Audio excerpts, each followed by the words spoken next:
We're now going to discuss oftentimes we have rivals in families, despite how much we may love one another. But there's oftentimes someone who attempts to take the role without the calling. And so every attempt at whatever it is they try, it doesn't work out so well.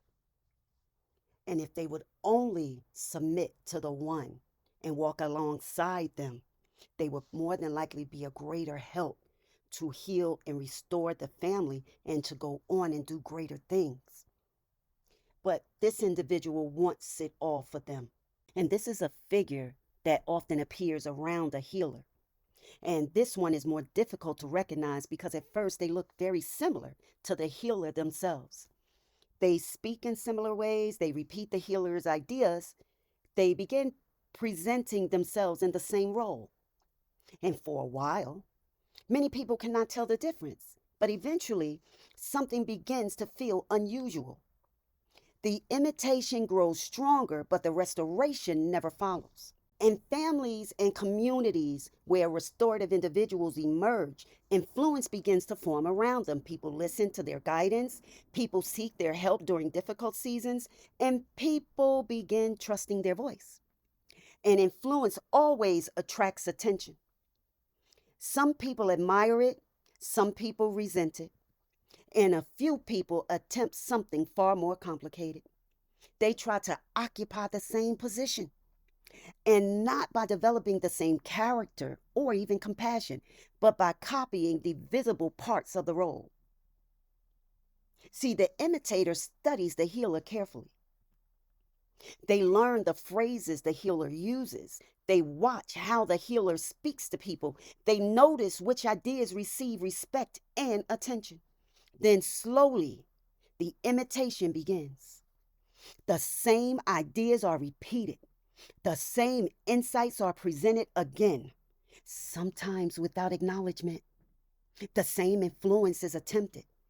To observers who do not know the difference, the imitation may look convincing at first, but something important is missing: the ability to truly restore people. Over time, the difference begins to surface. The healer's influence changes people's lives.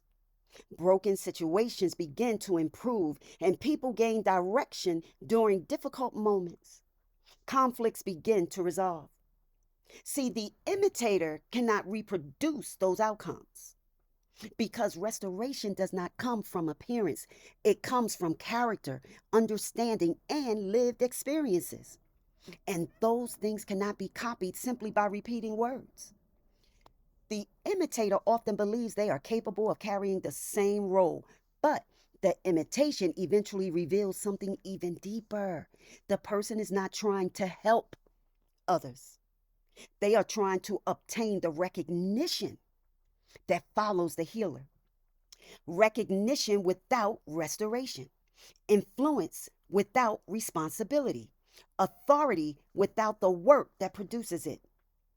This is why imitation often grows strongest around someone whose role has already been proven. History and literature repeatedly shows this pattern.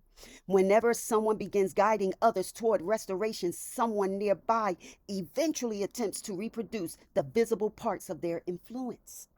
But restoration cannot be reproduced through imitation because the healer's role is built through experience, compassion, and the willingness to confront difficult truths.